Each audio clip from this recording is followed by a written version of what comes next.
The city's pulse thumped against the reinforced glass of my SUV. A dull, rhythmic echo of sirens and hurried footsteps that never quite faded. It was a constant reminder of the sprawling, untamed organism I dedicated my life to dissecting, piece by grisly piece. Today, the call had pulled me from my quiet lab, the sterile scent of reagents replaced by the metallic tang of urban decay. My destination, an old structure tucked between a gleaming new high-rise and a perpetually overflowing dumpster, stood as a monument to forgotten transactions. I pulled the vehicle to the curb, the tires crunching on broken glass and discarded flyers. The building, once a symbol of financial security, now exuded a palpable sense of abandonment. Its ornate limestone facade was chipped, the grand oak doors boarded shut with fresh plywood. A single patrol car idled at the curb, its lights painting slow, silent arcs across the grimy brickwork. "Chen Arthur," I announced, flashing my identification to the uniformed officer guarding a side entrance. He nodded, his gaze lingering on the worn leather of my bag. It held my essential tools, an extension of my own hands, ready for the silent language of bone and earth. Inside, the air was still and heavy, thick with the scent of mildew, dust, and something else. A faint, unsettling sweetness that always preceded my arrival. The lobby was a cavernous space, stripped bare of its former grandeur. Dust motes danced in the slivers of weak daylight that pierced the boarded windows. A lead detective, his face etched with the familiar weariness of the job, met me near the shattered remnants of a teller's cage. "Glad you could make it, Chen," the detective said, his voice hushed, as if afraid to disturb the building's slumber. "It's unique." "They always are," I replied, my voice flat. I adjusted the strap of my bag, my eyes already scanning the floor, the walls, the ceiling for any telltale sign, any anomaly in the pervasive dust. "What have we got?" "Maintenance crew found it this morning. Apparently the owner's trying to offload the property and they were clearing out the last of the junk. They broke into the abandoned branch bank old safety deposit room to check for anything left behind." He gestured with a gloved hand towards a heavy steel vault door at the far end of the lobby. It stood ajar, a black maw in the gloom. "That's where it is." My gaze fixed on the vault. The door, once impenetrable, now seemed to yawn with a silent invitation. The prospect of what lay beyond its threshold tightened something in my chest, a familiar knot of anticipation and dread. Every new scene was a puzzle, a story told in whispers by the dead, and I was their reluctant interpreter. I pushed the thought of the last, unfinished story back into the recesses of my mind, a ghost I couldn't afford to entertain right now. I followed the detective through a labyrinth of dusty corridors, past overturned desks and filing cabinets spilling their forgotten contents. The air grew cooler, damper, carrying the distinct mineral scent of aged concrete and iron. We reached the vault. The detective stood aside, allowing me to enter first. They stood like silent witnesses, their tiny doors gaping or shut, secrets long since removed. And beneath it, unmistakable now, was the subtle, earthy odor of decomposition. My light swept across the room. Empty boxes, empty boxes, empty boxes, until it landed on a disturbance in the corner. A pile of rubble, fallen plaster, and what looked like discarded insulation. But embedded within it, unmistakable even from a distance, was the curve of a human femur. I approached slowly, methodically, my breathing shallow. The detective remained at the entrance, respectful of the space I needed. I knelt, pulling on a fresh pair of nitrile gloves. The remains were largely disarticulated, scattered amongst the debris. The bone was light brown, stained with earth, and remarkably intact.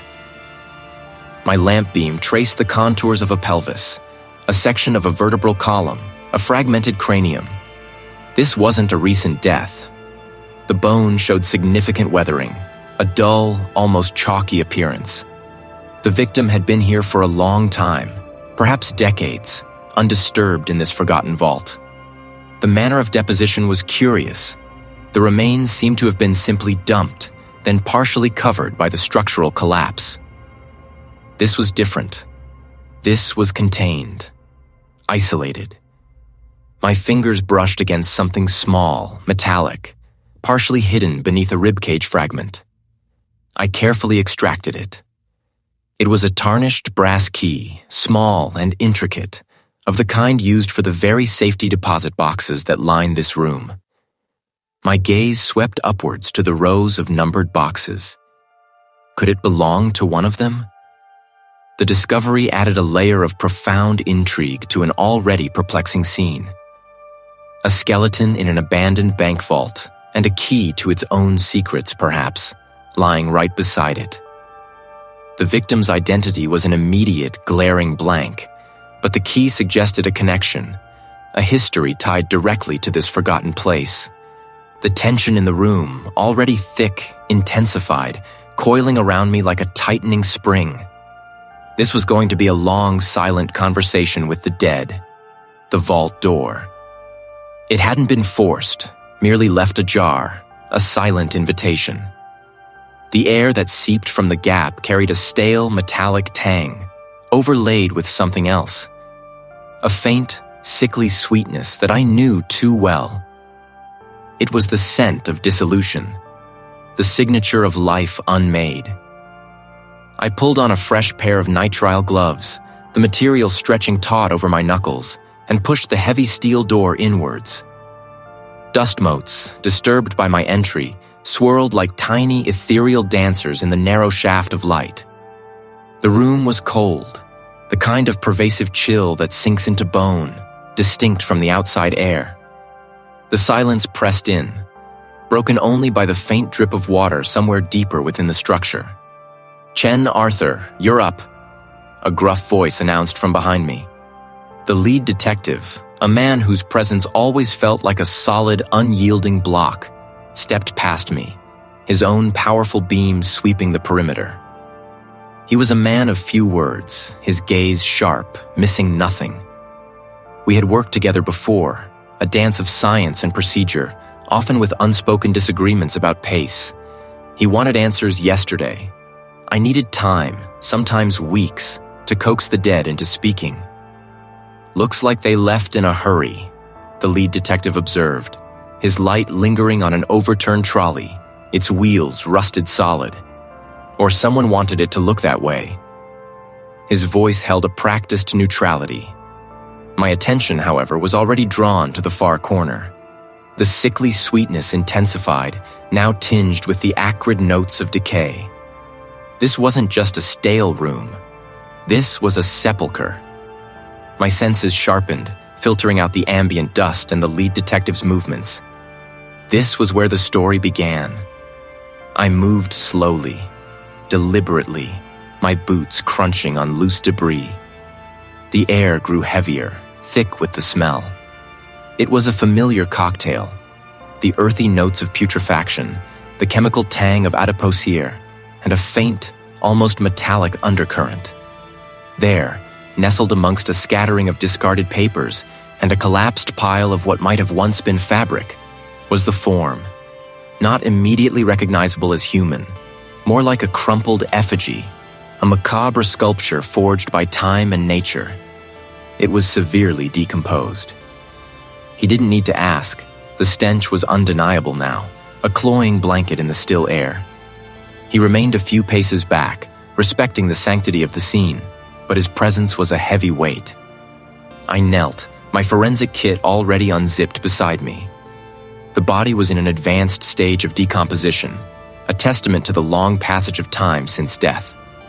Adipocere, a waxy soap-like substance formed from the fatty tissues in moist environments, coated parts of the remains, giving them a ghostly, almost preserved appearance in places, while other areas were completely skeletonized. The skull lay detached, angled away from the torso, its vacant eye socket staring at the cracked ceiling, a silent scream frozen in time. Advanced putrefaction, followed by significant adipocere formation, I murmured, my voice low, almost to myself. Likely a high humidity environment, at least initially, and a considerable post-mortem interval. I scanned the floor around the remains, searching for any disturbance, any anomaly. The scene was meticulously preserved by neglect, a time capsule of the final moments. The lead detective squatted beside me, his gaze sweeping over the scene. Any ID? I didn't even have to try. Not readily. No soft tissue for fingerprints, no dental records immediately visible. Even the clothing is mostly disintegrated. I pointed with a gloved hand to the tattered remnants around the body. Likely natural fibers, accelerated decay. The fabric was reduced to brittle threads, indistinguishable in pattern or material. Entomological evidence was present. A grim ecosystem. The husks of beetle larvae, pupal casings, and the scattered remains of adult insects told a silent, macabre story of succession. They were further clues, tiny timekeepers that could help narrow the window of death. Each species held a piece of the puzzle, a living clock that had meticulously tracked the passage of time since the individual had drawn their last breath. It's going to be a challenge, I stated, the words hanging heavy in the air. The lack of immediate identifying features was striking. No wallet, no keys, no jewelry that hadn't been completely corroded or lost to time. It was as if the individual had been stripped of identity even before death claimed them. The lead detective sighed, a short, frustrated puff of air. Always is with these older ones. We've got nothing outside this room. No witnesses, no cameras, no entry logs for decades. Just a tip-off about a strange smell. He paused, his eyes narrowing as he studied the remains. What do you need? Time, primarily, I replied, looking up at him. And a full scene processing. We need to document everything before anything moves. Every insect, every fiber, every fragment of bone. He nodded slowly, a grudging acceptance of the inevitable. Forensic teams on standby. We'll secure the perimeter. Just let me know if anything jumps out at you. Anything at all. The unspoken pressure was clear. Deliver results and do it quickly. My gaze returned to the remains. The victim's story was buried deep within these bones, obscured by time and decay. The challenge was immense, a towering wall of unknowns. But somewhere, within the intricate weave of biological and environmental factors, lay the truth. My past cases, the ones that still clawed at the edges of my sleep, had taught me that patience and meticulous observation were the only paths forward. This wasn't just a body. It was a complex narrative waiting to be deciphered, and I was the one tasked with giving it a voice. The vault, once a symbol of impenetrable security, now held a grim secret, and I felt the familiar weight of responsibility settle upon my shoulders. The tension in the room was palpable, a silent testament to the work ahead. It clung to the rough concrete walls, seeped into the cracked linoleum floor, and settled on the stacked, empty safety deposit boxes that lined the room like silent, watchful eyes. The only break in the oppressive quiet was the low hum of the portable light array and the quiet scuff of my boots as I moved. After the initial scene documentation, the remains had been carefully transferred to a large, sterile examination mat I'd laid out. The crime scene investigators had done their meticulous work, bagging and tagging every loose fragment, every insect, every speck of soil. Now it was my turn to begin piecing together the narrative whispered by bone. I knelt beside the collection, gloved hands hovering. The skeleton was largely disarticulated, a jumble of pale, dry bone fragments, but enough major elements remained to begin. The skull, fractured in several places, lay near a scattered collection of vertebrae and ribs. Long bones, a femur, a tibia, a humerus, were separated, their surfaces mottled with earth stains. The challenge was immediately apparent.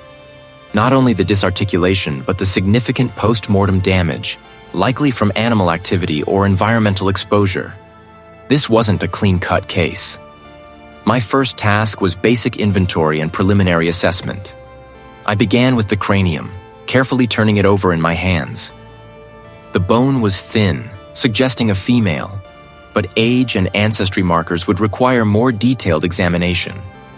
I noted the trauma, a depression fracture on the left parietal, radiating lines extending across the temporal bone. It was consistent with blunt force, but the full extent and sequence of events were still obscured. Was this the cause of death or post-mortem damage? The question hung in the air, a silent challenge. I worked methodically, using a soft brush and a magnifying glass to clear away residual soil.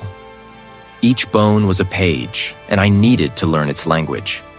The pelvic bones, crucial for sex determination, were fragmented, but enough indicators remained to reinforce my initial assessment of a probable female. Then came the long bones. I laid them out, aligning them as best I could, searching for epiphyseal fusion patterns to estimate age. The fusion lines were mostly complete, indicating an adult, likely past early 20s, but the exact range would need fine-tuning. As I sifted through the smaller fragments, I felt the familiar weight of responsibility. Each piece held a fragment of a life, a story abruptly ended.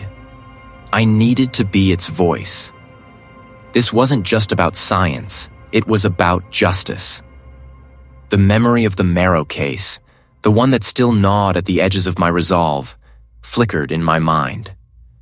A case where the victim's identity remained a ghost, and the perpetrator walked free. I pushed it down, focusing on the task at hand. This victim deserved more. Let's get the optical scanner ready. I called out to a junior colleague who was setting up equipment nearby. And prepare the samples for isotope analysis. The colleague nodded, a young forensic technician, diligent and focused. Soon, the soft, whirring sound of the 3D scanner filled the space. I positioned the skull carefully, ensuring optimal angles. The scanner, a marvel of modern forensic science, would create a high-resolution digital model, allowing for virtual reconstruction of the facial features. From that, we could generate a composite image, a face that might finally speak a name.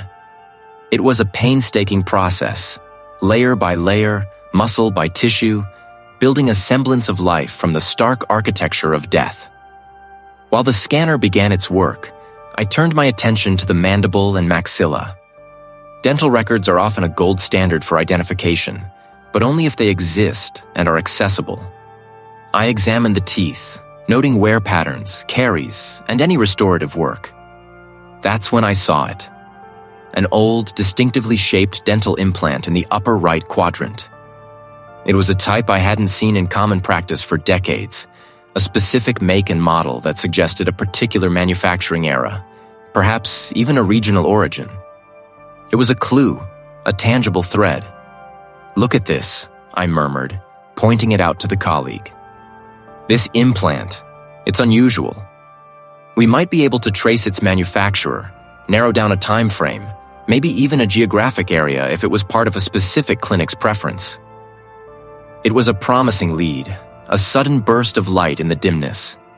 This implant could suggest someone older, perhaps someone who had lived in a specific part of the country, or even abroad, where that particular technology was more prevalent. It was a solid piece of evidence, something concrete to anchor our initial search. I felt a surge of professional curiosity, a sense of momentum building. This old implant could be the key to unlocking her identity, a direct path. Next, the isotope analysis. Bone and teeth absorb chemical signatures from the environment, from the water we drink to the food we eat. Different ratios of isotopes like strontium, oxygen, and carbon can tell us where a person lived, what their diet consisted of, and even if they moved during their lifetime. I carefully collected small samples from a molar and a section of the femur. This analysis, once processed, would either confirm or contradict the geographic hints provided by the unique dental implant. The faint hum of the mass spectrometer was the only consistent companion in the quiet of the lab. My eyes were glued to the screen, tracing the spectral data from the retrieved implant. It was an older model, a specific generation of cardiac device, manufactured in the late 90s, primarily distributed in the Midwestern states and a scattering of European countries. A promising lead, yes, but still broad enough to swallow a dozen different lives. I needed more. Chen, you'll want to see this. My colleague, the skeletal analyst, called from across the room, her voice cutting through my concentration. I pushed away from my workstation, the wheels of my chair squeaking softly on the linoleum. She stood over a large monitor displaying high-resolution scans of the victim's mandible. "What do we have?" I asked, leaning in, my focus immediately narrowing on the intricate details. She zoomed in on a specific quadrant. Take a look at the lingual surface of the mandibular left first molar. See that? The unique contouring on the occlusal restoration? It's a gold inlay, not a typical amalgam or composite. But it's the way it's been shaped, the almost artistic approach to the cuspal anatomy. Not standard practice. And the lab work on the adjacent crown is equally distinct. Very precise, very old school, almost artisanal. My mind immediately began sifting through the implications. Dental work, especially custom work like this, was often more telling than fingerprints. It spoke of a specific practitioner, a particular era, perhaps even a patient with specific needs or preferences.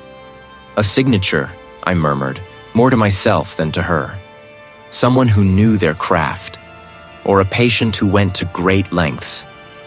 Exactly, she confirmed, her gaze sharp. I ran it through the National Dental Records database.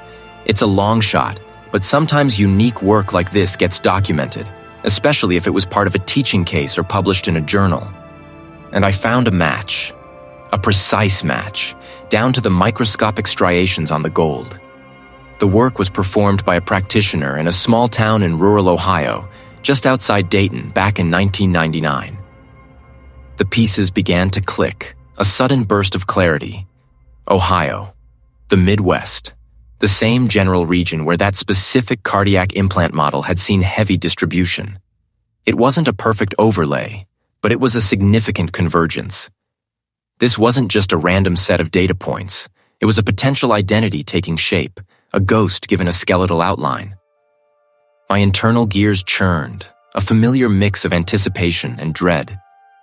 The closer we got to an identity, the closer we got to the story of how that life ended.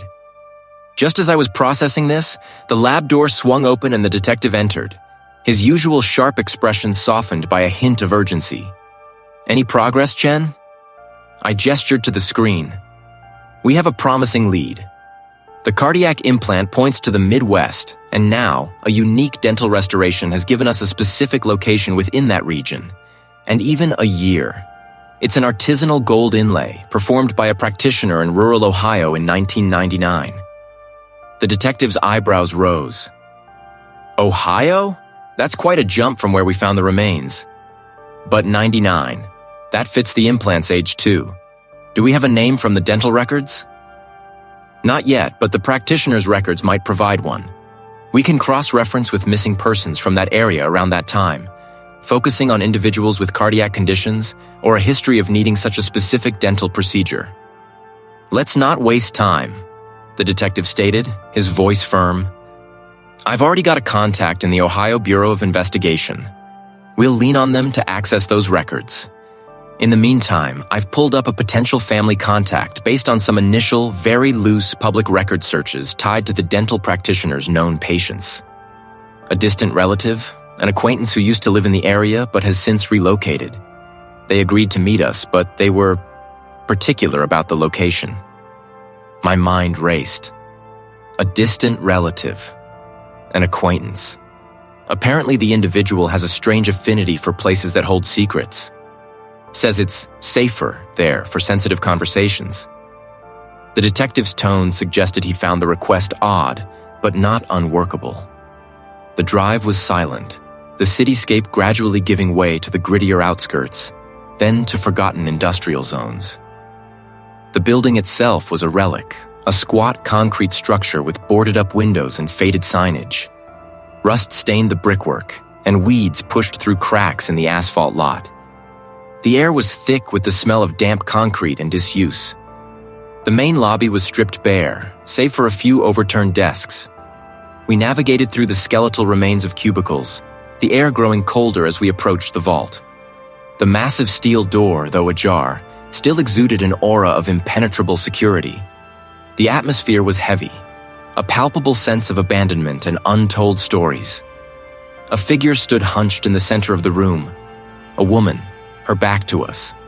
She turned as we approached, her face etched with worry lines. Her eyes, wide and nervous, darted between me and the detective. "You found me?" she said, her voice thin. "We have some questions about a missing person." "Ma'am," the detective began, his voice calm, reassuring. "We believe we might have a lead on a relative of yours.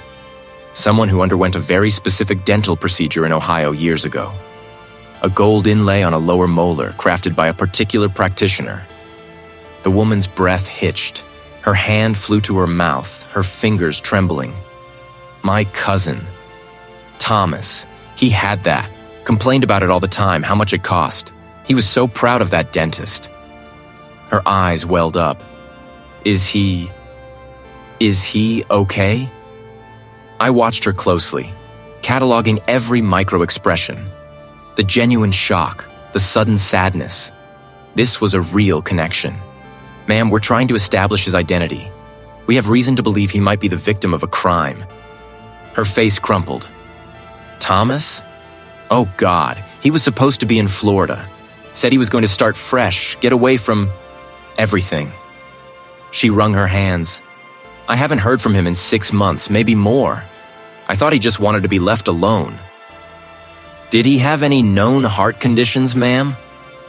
Or an implanted cardiac device?" The detective pressed gently.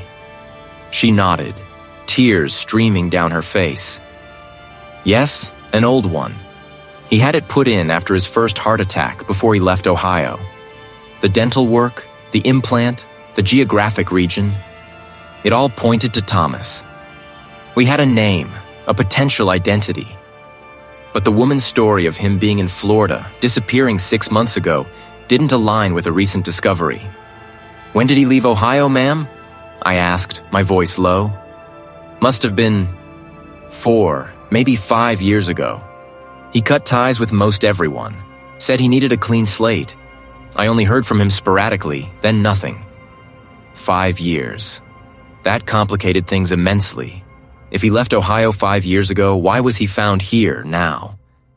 The lead was promising, but it was incomplete, riddled with new questions. The woman knew Thomas, confirmed the unique identifiers, but her knowledge of his recent movements was a gaping hole. The tension in the abandoned bank was palpable, thick with unspoken grief and nagging uncertainty. I felt the familiar frustration coil in my gut. The phone call from the woman in Florida had done little to untangle the knot in my gut. It had only tightened it. 5 years. A chasm in a life that should have been traceable. If he'd left Ohio half a decade ago, why was his body found here, now, in this state? And the 6-month silence from Florida, that was a void I couldn't reconcile. My thoughts gnawed at me as I drove, the city's afternoon glare reflecting off the asphalt. The lead detective, a pragmatic man named Arthur, had passed on a tip from a street contact. Thomas, or someone fitting his vague description, had reportedly kept a small safety deposit box at an old financial institution, abandoned years ago. Most of the contents would have been transferred, but sometimes things got overlooked, forgotten in the shuffle of corporate mergers and bankruptcies. It was a desperate hope, fueled by the lack of other options. I found the place tucked between a laundromat and a boarded-up diner. The sign, faded and peeling, still read, First National Bank. The building itself sagged, its brick facade stained with grime and neglect. A heavy steel door, rusted at the hinges, yielded with a groan to the detective's crowbar. We stepped inside, the air thick with the smell of dust, mildew, and something metallic, like old coins decaying. The main lobby was a cavern of shattered glass and overturned desks. Fluorescent light fixtures hung precariously from the ceiling, their tubes long dead. We navigated through the debris, our footsteps crunching on plaster and broken ceramic. Arthur, a burly figure, moved with a practiced ease, his flashlight beam cutting through the gloom. I followed, my eyes scanning the periphery, looking for any sign, any anomaly. "Here we are," Arthur grunted, pushing open a reinforced door at the back. The room was smaller, more intact than the lobby, a testament to its security. Rows of steel boxes, some still locked, others pried open and empty, lined the walls. The air here was even colder, stagnant, as if time itself had frozen. Most of these were cleared out years ago. Anything left is likely forgotten or considered worthless. Arthur pointed to a specific box, number 412. Our contact said this one. The box was still sealed, a small, intricate lock mechanism. Arthur produced a slim gem and, with a few deft movements, bypassed the lock. I reached in, my fingers brushing against something soft, then something rigid. I pulled out a worn leather wallet, its edges frayed, and a small, tarnished silver locket. The wallet was empty, save for a single folded piece of paper. I unfolded it carefully. It was a photograph, recent, clearly printed within the last year or two. It showed a man, smiling, with the same distinctive scar above his left eyebrow, the same slightly crooked nose, the man I'd identified as Thomas. But he wasn't alone. He stood next to a woman, her arm linked through his, and a young girl, no older than 5, clutching his hand. And beneath the photograph, a name was scrawled. To my beloved Mark, from Sarah and Lily. Mark, not Thomas. My breath hitched. Mark. The unique identifiers were indisputable. The scar, the chipped tooth, the slight curvature of the spine I'd noted during the skeletal assessment. A life that couldn't have been in Florida. Not with these people. Not with this recent date. What is it, Chen? Arthur's voice was sharp, cutting through the sudden ringing in my ears. I held up the photograph, my hand trembling slightly. This man, he's the victim, the scar, the nose. It's him. I pointed to the name, but this says Mark, and it's recent, very recent. Arthur took the photo, his brow furrowing. Mark? But your earlier analysis, the woman from Florida, she confirmed Thomas. His voice held a note of accusation, a thinly veiled skepticism. The words hammered into me, echoing a past failure.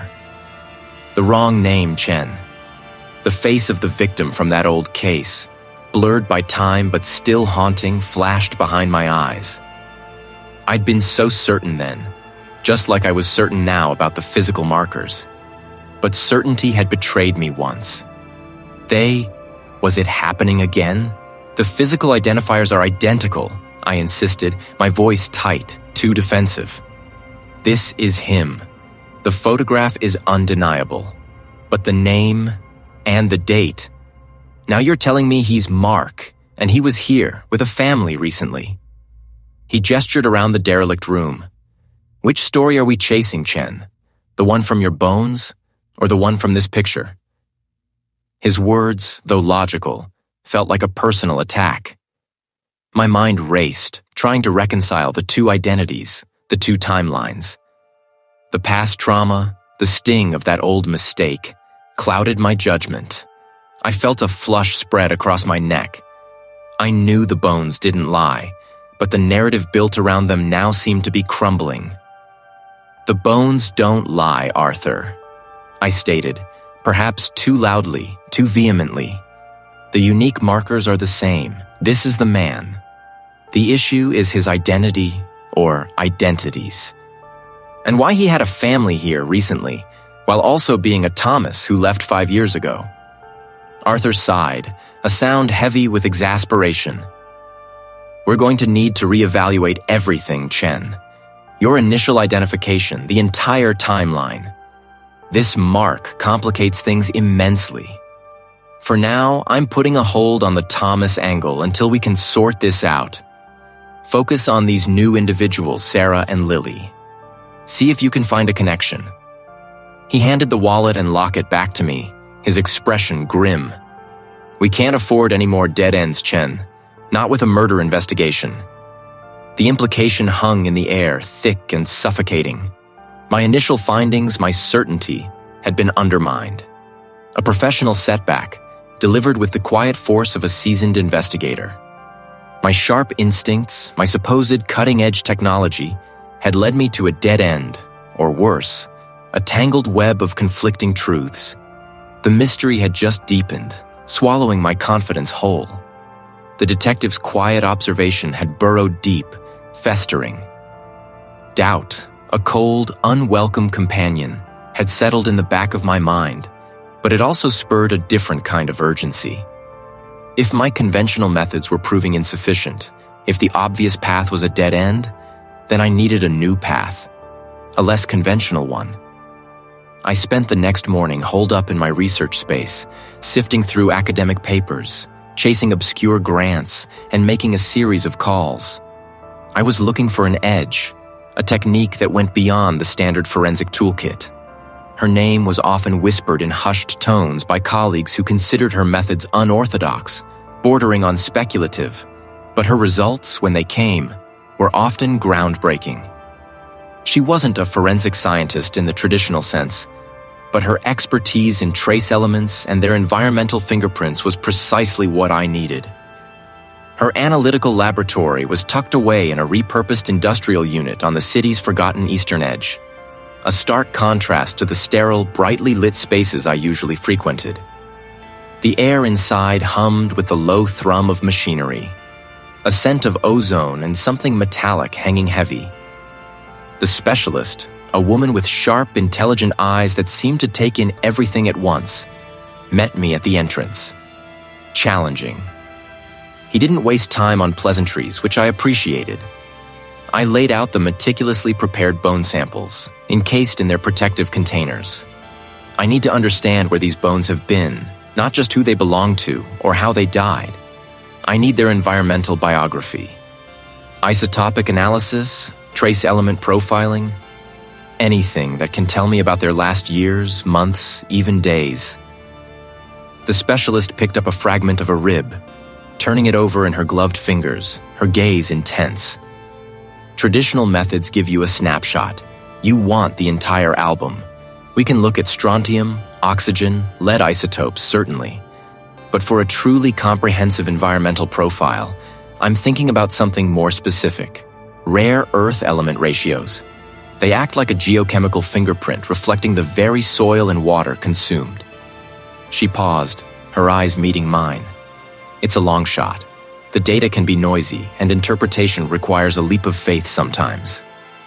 I'm out of conventional shots, I admitted, the memory of the detective's quiet challenge still stinging. I'm ready for a leap. We spent the next 2 days collaborating.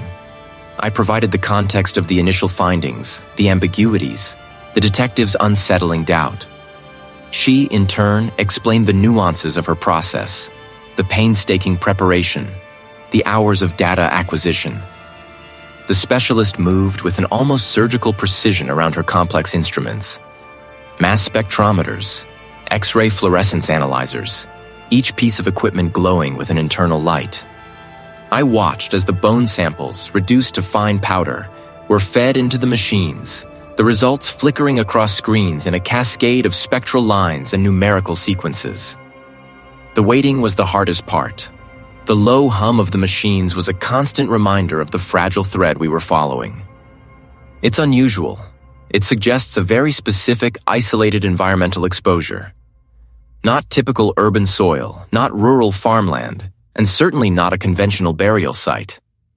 It's consistent with a high concentration of specific heavy metals, particularly lead and zinc, but not in a natural geological formation. More like a factory? Possibly.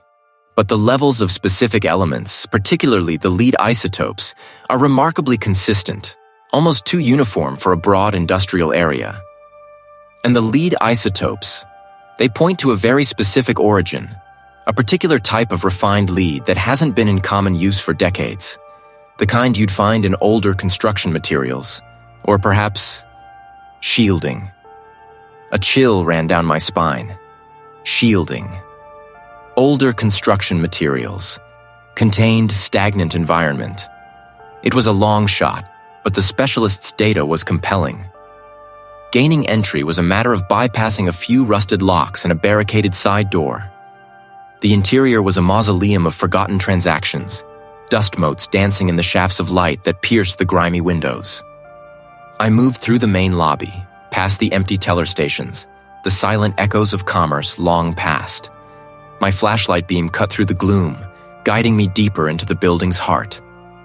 I found it in the basement, behind a reinforced steel door that had been forced open years ago, its heavy mechanism jammed. The air was heavy, still, carrying the faint metallic tang that the specialist had described. I knelt, scraping a small sample into a sterile bag. Then my light caught something glinting faintly in the corner, half obscured by a fallen ceiling tile. It was a small, ornate key, not a modern one, but an older design, intricate and heavy. The rare earth elements, the specific lead isotopes, the contained environment, it all converged here, in this forgotten vault. The mystery wasn't just about the victim. It was about the place, and what this place had held, and what it still might. It wasn't a breakthrough in the traditional sense, more a narrowing of the aperture, a focus on a specific kind of enclosed space. We've got a few leads on old, defunct bank branches in the general area. Nothing active, no recent closures, but some that have sat empty for decades. He looked at me, his gaze expectant. So, what's next, Chen? But before we get there, I want to re-examine the remains, specifically focusing on microtraces. The confined, shielded nature of the environment suggests a unique preservation context, possibly unique contaminants or residues that might have been overlooked in the initial survey. Back in the lab, the sterile hum of the advanced imaging suite was a familiar comfort, a stark contrast to the unsettling silence of the field. My colleague, a sharp-eyed analyst who handled the more intricate machine operations, prepped the victim's mandible for the next battery of scans. I watched the screen, a mosaic of vibrant colors representing different chemical compositions, as the robotic arm moved with infinitesimal precision over the bone fragment. The initial analyses had been thorough, identifying a general profile, but the sheer volume of data this new machine generated was overwhelming, like turning a garden hose into a firestorm. My task was to find the single, aberrant drop in that torrent. Hours bled into one another. My colleague handled the data processing, while I focused on pattern recognition, sifting through layers of spectral noise, looking for anomalies. The scent of ozone from the equipment mingled with the faint clinical smell of disinfectant. My eyes burned, but the determination that had driven me through countless similar nights kept me glued to the monitor. I zoomed in on a minute section of the victim's jawbone, an area near the temporomandibular joint that had shown a faint, unusual spectral spike. "Hold it there," I instructed, leaning closer. "Amplify that region. Increase the resolution on the strontium and silicon channels." The image sharpened, resolving into a granular map of elemental distribution. Most of it was consistent with human bone and the expected environmental contaminants. But there, nestled almost imperceptibly within the bone matrix, was a distinct cluster. It wasn't a natural inclusion, nor was it a common post-mortem artifact. It was too uniform, too specific. "What do you see, Chen?" my colleague asked, adjusting the magnification. It's not on the surface, it's embedded." My colleague whistled softly. "That's not something you just pick up walking down the street. Those are critical components in high-strength magnets, specialized sensors, some types of advanced electronics, very specific industrial applications." A chill ran through me, not from the lab's air conditioning, but from the sudden, jarring shift in perspective. This wasn't just a victim found in an abandoned space. This was someone connected to a highly specialized, perhaps even clandestine industry. The presence of these elements, deeply embedded, suggested prolonged exposure, perhaps even direct contact with the materials or the machinery that used them. It spoke of a profession, a life lived in proximity to cutting-edge, valuable, and potentially dangerous technology. "This changes everything," I said, pushing back from the monitor, the fatigue momentarily forgotten, replaced by a surge of adrenaline. "This isn't a random victim. This person was involved in something very specific, very niche." I thought back to the initial profile, the age, the general build. It had been generic, almost deliberately so. But this new data painted a different picture. It suggested a life spent in specific, controlled environments, perhaps even clean rooms or secure facilities where such materials were handled. Was it a storage site? A clandestine workshop? A place where something valuable was processed or hidden? "Cross-reference this signature," I instructed my colleague, pointing at the spectral analysis. "Search for any known industries, any specific manufacturing processes, any documented accidents or incidents involving these materials in combination with that polymer type." The victim wasn't just a set of bones. They were a key, unlocking a hidden door. The complex murder mystery I was investigating had just become significantly more intricate. The victim's identity was no longer just obscured. It was actively shielded by a network of specialized knowledge and secret operations. This wasn't about a simple motive. It was about the intrinsic value of what they knew or what they did. I imagined the victim, alive, moving through a world I knew nothing about, a world of advanced materials and guarded secrets. The presence of those rare earth elements, fused with the synthetic polymer, was a fingerprint of a hidden life, an overlooked aspect that now screamed for attention. The investigation had just taken a sharp turn, leading me down a path I hadn't anticipated. A path that promised to unravel a network of relationships and secrets, far more complex and dangerous than I had initially conceived. The tension in the air was palpable, a silent warning of the depths yet to be plumbed. The silence in the lab had been shattered by the revelation. The victim's bones, once a stark testament to anonymity, now whispered a name, or at least a distinct connection. The new discovery, a microscopic yet pervasive industrial residue embedded deep within the trabecular bone structure, wasn't just a chemical signature. It was a geographical marker, a professional fingerprint.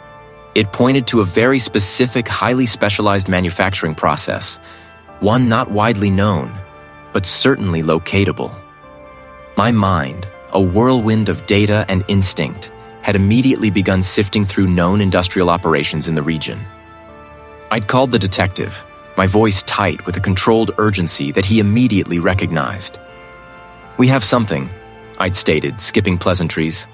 "A unique contaminant. It suggests a very particular environment, a niche operation." He arrived within the hour, his presence filling the lab's sterile air with a different kind of gravity. I showed him the electron microscope images, the crystalline structures glowing ominously on the screen. "This isn't common. There are only a handful of facilities capable of this. Only one within a plausible radius that matches the scale and output implied by the residue's density." The detective's gaze sharpened, his eyes scanning the data I'd laid out. "You have a name, Chen?" "Not yet," I admitted, "but a strong lead on an organization. A company known for high-end, custom metal fabrication. Ethereum Forge Holdings.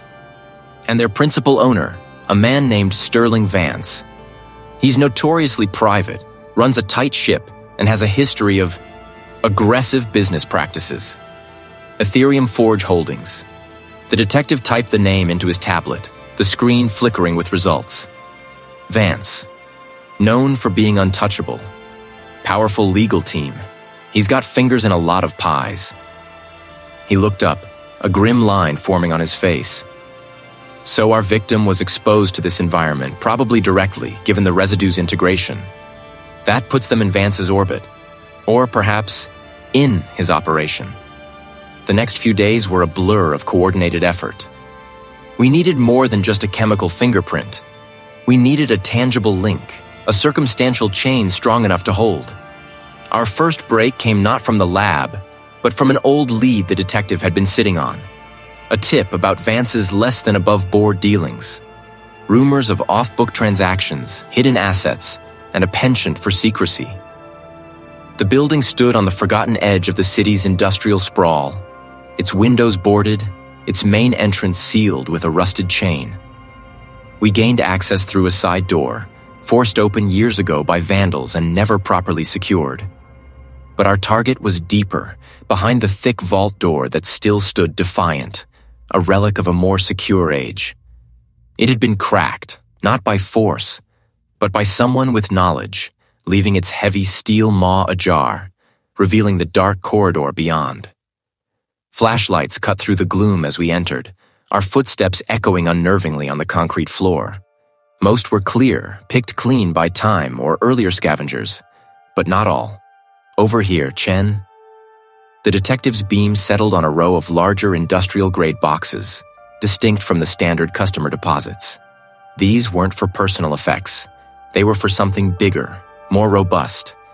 The box was heavier than it looked, secured not by a key, but by a combination lock.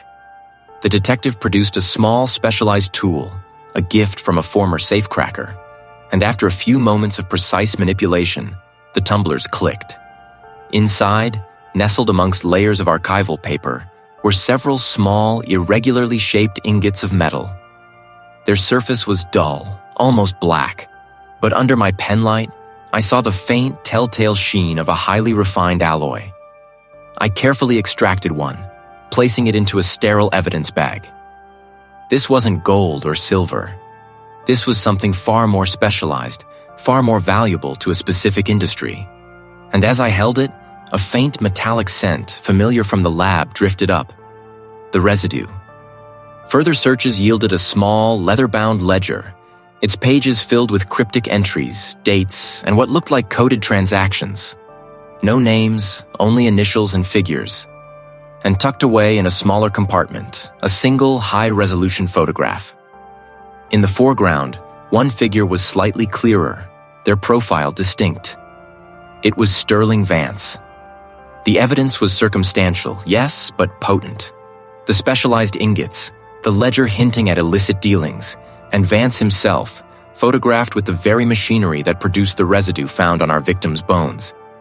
We returned to the precinct, a quiet determination settling between us. We had a suspect, a location, and a growing stack of evidence. Then the email arrived. A single, terse message from a high-powered law firm addressed to the detective's office. It was a cease and desist order, citing harassment and demanding an immediate halt to all inquiries regarding Sterling Vance. Attached was a meticulously detailed alibi for Vance, covering the entire estimated period of the victim's disappearance and death, complete with flight manifests, hotel receipts, and signed affidavits from multiple unimpeachable witnesses. I stared at the screen, the tension in the room thickening into something almost palpable. Vance hadn't just anticipated us, he was already fighting back. The game had just begun. Dust motes danced in the anemic shafts of light that pierced the grimy barred windows high above. My footsteps echoed on the cracked linoleum as I followed the detective past the empty teller stations, their glass partitions long shattered, through a heavy, half-open vault door that groaned like a dying beast on its ancient hinges. Thousands of small, numbered boxes, once guardians of secrets and fortunes, now stood empty, their doors either ripped off or hanging askew, revealing nothing but darkness within. The silence here was oppressive, broken only by the hum of a portable generator powering a single bright work lamp that illuminated a scarred metal table in the center of the room. The suspect, a man introduced to me only as the associate, sat rigidly in a folding chair opposite the table, flanked by a burly security officer. He was lean, dressed in expensive but rumpled clothes, his face a mask of practiced indifference. His eyes, though, darted, betraying a flicker of unease as I approached. The detective stood near the vault entrance, a silent, watchful presence letting me take the lead. I didn't offer a hand. We've met briefly before. The associate gave a curt nod, his gaze flicking to the detective, then back to me. I don't see why I need to be here again. My alibi has been confirmed. Confirmed to a point, I countered, pulling a clear evidence bag from my kit and placing it on the table. Inside, a minuscule fragment of metal gleamed under the lamp. You told the detective you were out of the city attending a conference. For the entire period we believe the victim was killed. A tidy alibi. I pushed the bag closer to him. But this fragment was found embedded deep within the victim's remains. A piece of the weapon, we believe, or perhaps a tool used in the disposal. The associate leaned forward slightly, his indifference cracking further. And what does that have to do with me? Everything, I said, my voice dropping, imbued with the certainty of weeks of painstaking work. I pulled out a series of high-resolution macro photographs, spreading them across the table. They showed the intricate crystalline structure of the metal, its distinctive grain, and the unique spectral analysis readings I'd painstakingly extracted. This isn't just any metal. It's an alloy. A specific blend of nickel, chromium, and a trace element, scandium.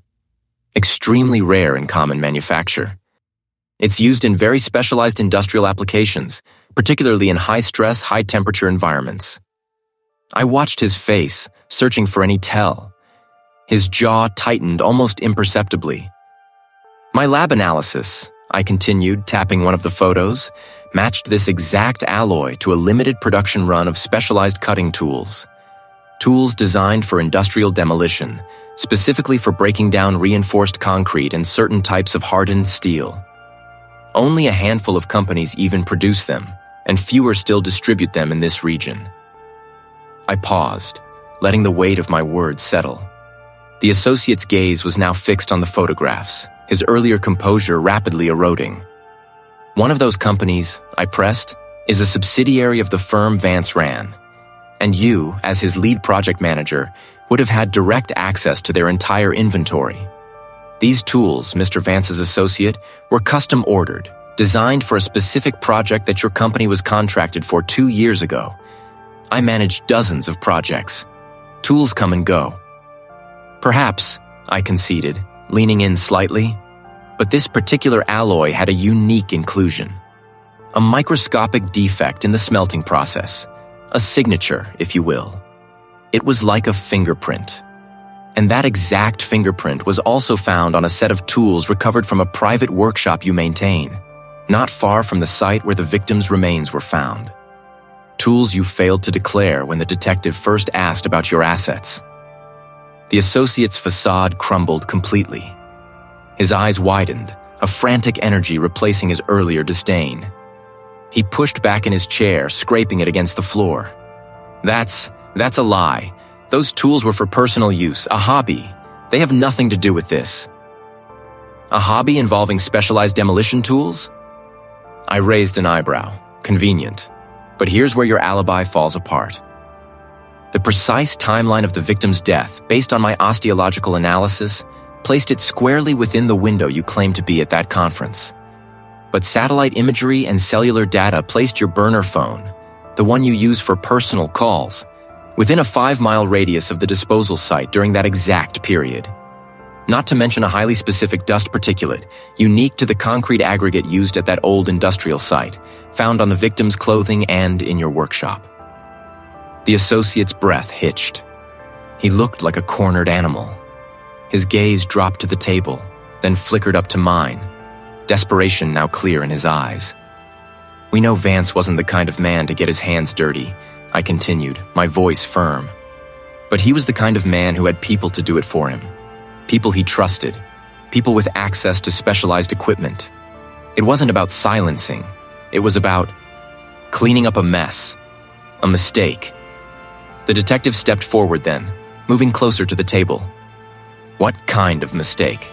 His voice low and dangerous. The associate finally broke, the carefully constructed walls around him collapsing. Vance, he promised her a stake, a big one. He was the one who found the loophole in the zoning, the one who saw the potential in the old industrial site. He was brilliant. He needed her. But then the deal went sour, or rather, it went too well. He didn't want to share. He never intended to share. He was going to cut her out completely.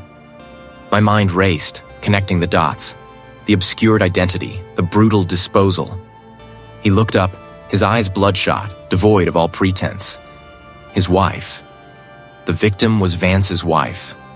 He was going to expose him. Dead. The suspect finished, his voice raw, eyes bloodshot and unfocused, fixed on some point beyond my shoulder. He was cornered, slumped against a rusted vault door in the abandoned Branch Bank Gold safety deposit room, the air thick with the smell of decay and forgotten wealth. The detective stood a few paces away, arm outstretched, weapon steady. My question, who was she, had clearly struck a nerve, unraveling the last thread of his composure. The truth, ugly and raw, hung in the stagnant air. He was my partner, he choked out, a bitter laugh escaping him. My business partner, and she betrayed me, tried to take everything. His gaze finally met mine, sharp and full of a chilling self-righteousness. So I gave her what she deserved. A cold knot tightened in my stomach. The betrayal of the deepest kind wasn't just a hunch, it was the entire motive. Before I could process his words, a sudden, desperate energy surged through him. His eyes flickered, not to the open doorway where the uniformed officers were surely approaching, but to a narrow, shadowed gap between the towering vault and a crumbling plaster wall. A gap barely wide enough for a person to squeeze through. "He's going to run," I shouted, a split second before he lunged.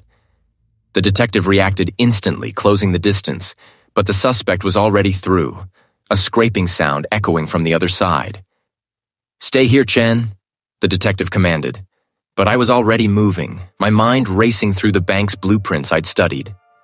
This wasn't just about pursuit. It was about prediction.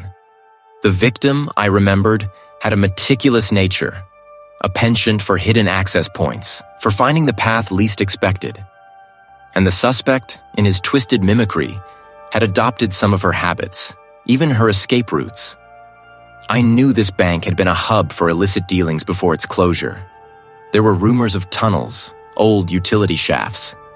The victim, in her initial, less savory business ventures, had used such routes to move sensitive materials. The suspect, her former apprentice, would know them too. "He's heading for the old coal chute access," I yelled, pushing past the detective, who paused, surprised by my sudden certainty. "South wall, past the manager's office. It leads to the underground storm drains." The detective, trusting my instincts, didn't hesitate. He veered left, following my shouted directions, his heavy boots thudding on the grimy floor.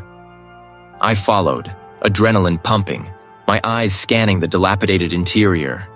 Dust motes danced in the sparse beams of light filtering through grimy windows. We burst into what was once the manager's office, now just a shell of splintered wood and peeling wallpaper. A gaping hole, roughly patched with plywood and then torn open again, marked the south wall. The suspect had clearly gone through here. I could hear his frantic breathing, the clatter of loose debris echoing from below. "He won't stop at the storm drains," I gasped, my lungs burning. "He'll use them to get to the old brewery tunnels. They connect to the riverfront docks, a perfect escape route by boat." My knowledge of the city's forgotten underbelly, gleaned from years of tracing the movements of the disappeared, was proving invaluable. The victim had once mentioned a back door to the river in an archived interview, a boast about her early smuggling days. The suspect, obsessed with her, would have internalized every detail. The detective didn't question it. He slid through the hole, landing with a grunt in a narrow, damp passage. I followed, my jacket snagging on a rusty pipe. The air was thick with the smell of damp earth and stagnant water. "He's ahead, but not by much," the detective muttered, his voice tight. He slowed down. I knew why. The brewery tunnels were notoriously unstable, full of tricky turns and sudden drops. The suspect, in his panic, would be moving recklessly. The victim, however, had always navigated them with a cool precision. This was where his desperation would betray him. We rounded a bend, the beam of the detective's light sweeping across the wet, crumbling brick. Up ahead, a faint, rhythmic splashing sound. And then, a desperate curse. There, I pointed. The suspect was scrambling up a sheer, moss-covered embankment, trying to reach a corroded iron ladder that led to a grate above. His foot slipped, sending a cascade of loose stones into the murky water below. He grunted, his face contorted in a mix of fear and fury. He was trapped between the rising tunnel water and the precarious climb. "Police! Don't move!" The detective's voice boomed, amplified by the confines of the tunnel. The suspect froze, then turned, his bloodshot eyes darting wildly. He weighed his options: the impossible climb, the advancing detective, the cold, dark water. His body sagged. The detective moved forward, weapon still raised, but cautiously, aware of the unstable footing. I stayed back, watching, the humid air heavy with the stench of the tunnel and the lingering scent of old despair. The suspect slowly raised his hands, defeat etched onto every line of his face. The chase was over, the capture complete. But the true horror of his confession, the casual cruelty of his words, still echoed in my mind. The betrayal, the brutal disposal. The beam of my tactical flashlight cut through the suffocating gloom, dancing over damp brickwork and skeletal pipes. The air, thick with the scent of stagnant water and old yeast, clawed at my lungs. The detective's heavier footsteps echoed behind me, a steady counterpoint to my own more agile strides. We were deep within the old brewery tunnels, a labyrinth the victim had known intimately, a place the suspect was now desecrating with his panicked flight. He was fast, driven by a desperation I could almost taste, but his movements were ragged, a stark contrast to the victim's remembered grace. Each scrape of his shoes, each frantic breath, told me he was losing control. The tunnels twisted, a cold, dark gut, and I pushed harder, my focus absolute. This wasn't just about catching a suspect. It was about honoring a life, about finding the truth that had been buried under layers of misdirection. Suddenly, the tunnel narrowed, then opened into a wider, unlined earthen passage, smelling faintly of disturbed soil and decay. The air grew colder, drier. The detective grunted, his breath catching. "He's found a way out," he rasped, his own flashlight beam sweeping ahead. My light caught it first. A crude, almost invisible opening, shored up with ancient timbers, barely wide enough for a man to squeeze through. It wasn't part of the original brewery plans. It was a desperate, recent excavation. The suspect had broken through. I didn't hesitate, diving headfirst into the narrow gap, feeling the rough earth scrape against my jacket. My beam cut through the dust motes, revealing high, vaulted ceilings and crumbling plaster. This wasn't another industrial space. The architecture was too formal, too grand. A faded sign, half obscured by grime, slowly came into focus. First National Bank. We were in an abandoned branch bank old safety deposit room. The exit from the tunnels had led us directly into its most secure and now most desolate chamber. The room was a mausoleum of forgotten wealth. Rows of empty safety deposit boxes, their brass doors tarnished black, lined the walls from floor to ceiling. A massive circular vault door stood ajar, a silent sentinel to decades of neglect. The air was still, heavy, broken only by the sound of our ragged breathing and the suspect's frantic scrabbling somewhere deeper inside the room. "He's in here," I muttered, my voice barely a whisper in the echoing space. The detective followed me, his weapon now drawn, its black silhouette stark against the weak light filtering from the tunnel entrance. We moved methodically, flashlights sweeping, our footsteps crunching on debris. The suspect was cornered. There was nowhere else to go. Then I saw him, huddled in the far corner, behind a stack of rusted, overturned filing cabinets. He was small, unremarkable, trembling, Not the master manipulator we had initially imagined, but a man consumed by fear and desperation. It wasn't supposed to happen like this. The suspect whimpered, his voice thin and reedy. He was going to expose everything. My family. It would have been ruined. He began to confess, the words tumbling out in a torrent. The victim, a former employee of a powerful, now-defunct corporation, had uncovered a decades-old embezzlement scheme involving a network of individuals, including the suspect's father. The victim hadn't sought money but justice, planning to release the damning evidence. The suspect, fearing for his family's legacy and his own inheritance, had acted out of a twisted sense of loyalty and self-preservation. The multiple directions of evidence now clicked into place. The victim's identity had been meticulously obscured because the information he possessed was so dangerous. The suspect had been desperate to sever any connection between the victim and the past he threatened to expose. The cool precision the victim had shown navigating the tunnels was not just familiarity. It was the calm resolve of a man who knew his path, even if it led to his end. He'd been trying to get to a final, secure drop point for the evidence, and the suspect had intercepted him. The detective moved in, cuffing the suspect without resistance. The tension in the room, which had been a taut wire, finally snapped. I felt the release, a profound emptying. Later, as the first forensic teams began to process the abandoned bank, I stood by the crumbling window, watching the pale dawn break over the city. The case was closed. Justice, in its slow, grinding way, had been served. The face of the victim, once an enigma of bone and tissue, was now clear in my mind. He wasn't just a case file. He was a man who had fought for the truth, even unto death.